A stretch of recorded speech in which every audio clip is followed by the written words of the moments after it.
Chers candidats franchisés, bonjour et bienvenue dans cette vidéo dans laquelle je vous propose d'aborder un autre sujet qui à mon avis a une importance de premier ordre dans le succès du projet que vous envisagez de mettre en œuvre en rejoignant une enseigne de franchise. Et il s'agit surtout de ceux d'entre vous qui choisiront de rejoindre un jeune réseau. J'ai fait d'autres vidéos sur lesquelles on discute de long en large du sujet. Est-ce qu'il vaut mieux aller vers un jeune réseau, vers des réseaux déjà plus expérimentés? Mais les jeunes réseaux ont encore et toujours leur carte à jouer et ça durera aussi longtemps que l'économie restera dynamique. Mais quand vous rejoignez un jeune réseau, la possibilité ou l'assurance que vous pourrez dupliquer les performances du franchiseur sont entre guillemets un peu moins avérées que lorsque vous rejoignez un réseau qui est déjà établi, qui a déjà une expérience, etc. Maintenant, l'un des éléments qui va être déterminant dans cette capacité ou dans cette assurance que vous aurez à dupliquer le succès du franchiseur, ça va être la formation initiale. Donc, la formation initiale, c'est quoi? C'est cette période pendant laquelle le franchiseur vous transmet tout ce dont vous avez besoin pour pouvoir opérer efficacement le concept au sein de votre unité en tant que franchisé indépendant.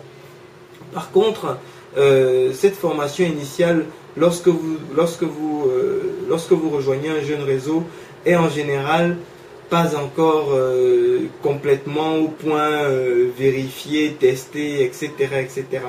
Il y a un certain nombre de choses en général qui découlent du bon sens, mais il peut subsister un certain nombre d'erreurs dont vous ferez les frais aussi en rejoignant un jeune réseau. Alors, dans cette vidéo, je souhaite notamment focaliser l'attention sur la façon dont doivent se séquencer les opérations,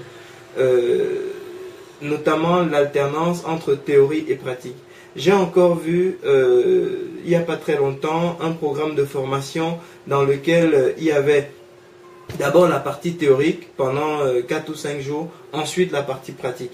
Et là-dessus, c'est une erreur qui peut arriver dans la structuration d'un plan de formation, parce que ceux qui vont structurer vos plans de formation ne sont pas forcément des experts formateurs, mais si vous avez la possibilité, si le franchiseur que vous rejoignez accorde une certaine écoute à ses candidats franchisés et que vous tombez sur un plan de formation de cette nature, je vous encourage vivement à lui faire la suggestion suivante: ne pas faire plus d'un jour complet de théorie uniquement.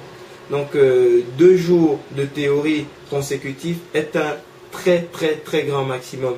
Une formation pour un candidat franchisé doit avoir une forte alternance entre théorie et pratique. Théorie et pratique, parce que une fois que vous serez parti de là, vous aurez besoin d'appliquer la pratique pour convaincre des clients, pour entrer du chiffre d'affaires. Donc faites un maximum d'exercices pratiques pendant votre formation, de façon à être le plus possible à l'aise avec vos clients. Et si vous tapez sur internet le cône de l'apprentissage, en anglais Cone of Learning, c'est des Américains qui ont fait cette étude, vous découvrirez que lorsque vous apprenez en lisant et en écoutant, vous ne retenez que 30%. Par contre, si vous apprenez en faisant, vous retenez plus de 80%.